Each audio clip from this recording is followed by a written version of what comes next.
palavra, mas a Bíblia diz que os de Tessalônica não receberam o evangelho de bom grado, de forma que alguns principais dos judeus incentivaram alguns vadios da cidade a levantar um grande motim, um grande tumulto. E a Bíblia diz então que Paulo é chamado por alguns que estavam contigo, dizendo: Paulo, eles não ouviram a mensagem, eles não receberam a mensagem. O coração dos homens, dos principais ou de alguns judeus está puro, está pesado, está como que tampado, vendado, para não ver a glória da tua mensagem. Vai embora daqui, vá pregar em outra região, vá pregar em uma outra cidade.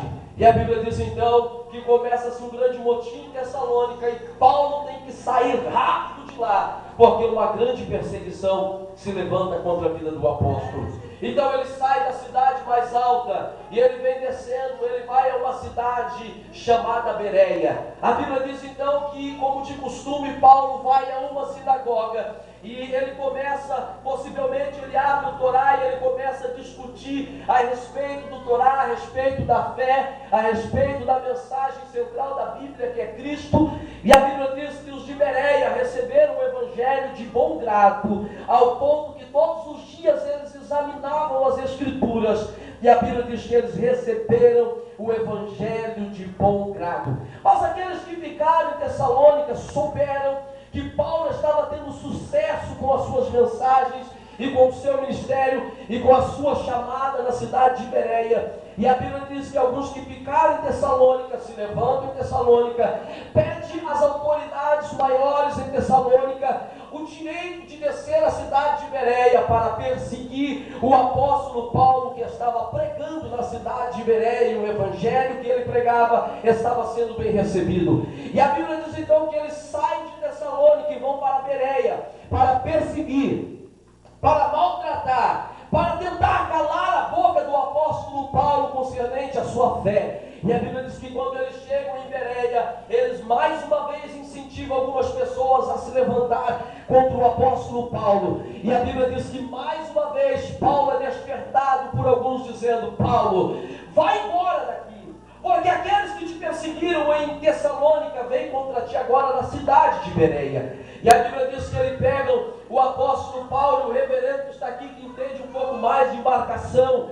A Bíblia diz que eles colocam Paulo numa embarcação de porte médio, e a Bíblia diz que eles atravessam o apóstolo Paulo em um braço de um mar, e a Bíblia diz que de Bereia ele sai do outro lado da cidade de Atenas, e quando ele está em Atenas, a Bíblia diz que Atenas era tão idólatra, que segundo o historiador contemporâneo de Flávio José Xenofonte, diz que havia mais de 200 altares, e havia uma grande multidão que estava queimando incenso a todos os tipos de deuses que você imagina. Paulo, quando chega em Atenas, o Espírito de Deus fala com ele, e ele não se cala mais uma vez, porque o homem de Deus, a mulher de Deus, que é guiado, movido pelo Espírito, que entende a sua escolha e a tua chamada, aonde ele chega, ele não se cala, ninguém pode calar ele, porque ele é profeta de Deus, Deus tem compromisso com ele, e ele tem compromisso com Deus.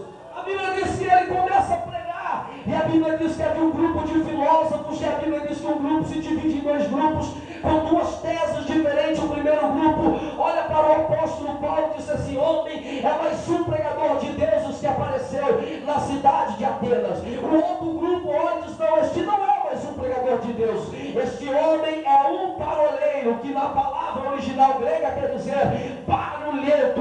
A Bíblia diz que o grupo se divide em dois, com duas teses diferentes. Um dizia: este é o paroleiro, o outro dizia: é o pregador de Deus. Enquanto dois grupos com duas teses diferentes, equivocadas a respeito do apóstolo Paulo, Deus dos céus olhava para o apóstolo Paulo e dizia: nem barulhento e nem pregador de Deus, este é o instrumento que eu escolhi, este é o profeta que eu vou usar, este é o homem que está inflamado com o Espírito Santo, e que através dele eu vou derramar a minha glória e o meu poder na cidade de Atenas, e Atenas conhecerá a minha glória e o meu poder.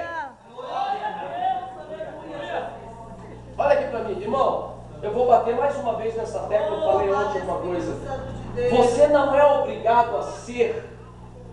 Deus mandou eu dizer esta noite: Mais uma vez. Você não é obrigado a ser o que as pessoas dizem que você tem que ser. Você será o que Deus quer que você seja. Oh, glória, aleluia. Você não é obrigado a aceitar as palavras de alguém, abaixar a tua cabeça e ir para casa achando que você vai ser o que um qualquer disse que você vai ser. Você vai ser o que o Espírito Santo disse que você vai ser. Os teus filhos serão o que o Espírito Santo diz através da boca de um profeta. Quando ele ainda estava no teu ventre, Deus fala dele o que Deus quer que ele seja. Aleluia. E alguém dizia, esse homem é um pregador de Deus. Os outros diziam, não, esse é um paroleiro, é o mais um barulhento que apareceu. Deus dizia, vocês estão enganados. Esse aí, ó, é o meu homem que eu vou usar. É o meu instrumento. É o vaso que eu vou levantar. É o vaso que eu escolhi para anunciar a minha palavra e o meu evangelho. Glória a Deus, aleluia, Jesus. Versículo que nós lemos, Efésios, não vos embriagueis com vinho, mas enchei-vos do Espírito Santo. As pessoas querem fazer deduções equivocadas a nosso respeito e acham que nós somos obrigados a receber o que eles acham que nós devemos ser. As pessoas querem forjar o nosso caráter, o nosso ministério, dizendo, você tem que ser assim. Nós não temos que ser assim. Nós temos que ser o que Deus vai revelar o que nós vamos ser. Esses dias eu fui fazer uma dinâmica e um pouco que extrema. E eu deveria trabalhar temporariamente nesse trabalho. E era algo muito sério na cidade de Curitiba. Poucas pessoas tiveram o privilégio que nós tivemos ali, as pessoas que trabalharam a favor dessa empresa. Mas, por indicação de um pastor muito influente no estado do Paraná, eu fui. Falei, vamos fazer a dinâmica, vamos trabalhar esses dias aí. Irmão, quando eu cheguei lá, escute isso. Quando eu cheguei lá, que eu vi no estacionamento dos carros, deu vontade de ir embora. Meu Deus. Eu vou catar essa moto velha aqui. Vou pra casa. Entramos no local da dinâmica, a psicóloga chegou, nos deu. E eu comecei a orar a Deus. Eu falei, Jesus, o Senhor me trouxe aqui para quê? As pessoas que estão aqui, suas capacidades e seus trabalhos e a vida secular é totalmente diferente da vida que eu vivo.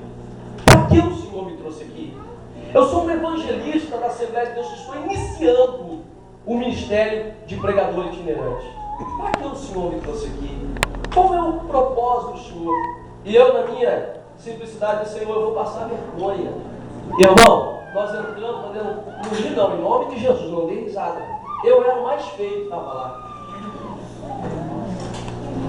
O meu terno era o mais simples, para não dizer o mais feio. Quando ela fez a pergunta para o primeiro, qual era a profissão? Eu digo que era extrema porque precisava dizer a profissão e o salário. Quando ela perguntou para o primeiro a profissão e o salário, o meu andar ficou penso, tonto e fora de esquadro. Eu falei, eu vou embora daqui. Meu Deus. O senhor! E ele se levantou assim, um homem, e disse, eu faço parte da diretoria, da Secretaria da Educação do Estado do Paraná. Quando o senhor ganha, quando ele falou salário, deu vontade de sair pela porta do fundo. O próximo, senhor, faço parte da diretoria da empresa salário. Irmão, ela se aproximou de mim e disse o senhor. Aí eu falei, pronto. Aí pronto. Senhor! Eu disse, pois não. Profissão, evangelista, pregador, itinerante. Aí a atenção dobrou-se para mim. Todo mundo esqueceu o que estava fazendo, irmão. Salário! Falei, não tem não, senhora. Sou pregador itinerante. Desde quando nós vende um material, quando o pastor abençoa na alegria aí, então. Salário! Falei, não tenho, senhora. A atenção toda se dobrou para mim. Meu Deus.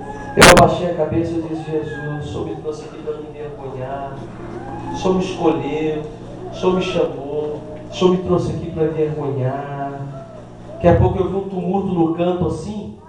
E a atenção que estava em mim foi roubada. De uma moça de uns 38 anos. Tiraram os olhos de mim e voltaram os olhos para ela. Aí até eu fui ver o que estava acontecendo. Uma moça dos 32 anos, a lágrima desceu, ela se levantou no meio de todo mundo, a multidão que estava lá se abriu, ela veio no centro da sala, estendeu o dedo para mim chorando e disse: de todos os trabalhos que tem aqui, o do Senhor é o mais nobre, o do Senhor é o mais abençoado. Aí eu fiquei bonito, pastor Wilson. Aí eu endireitei o meu andar. Ela disse: porque você tem a pessoa do Espírito Santo junto com você. Eu falei: é verdade, eu sou mais nobre. Eita, glória de Deus, meu irmão. Você não é qualquer um. Você não é qualquer um. O Espírito de Deus habita dentro de você. Você tem a graça de Deus. Você tem a graça. Aleluia.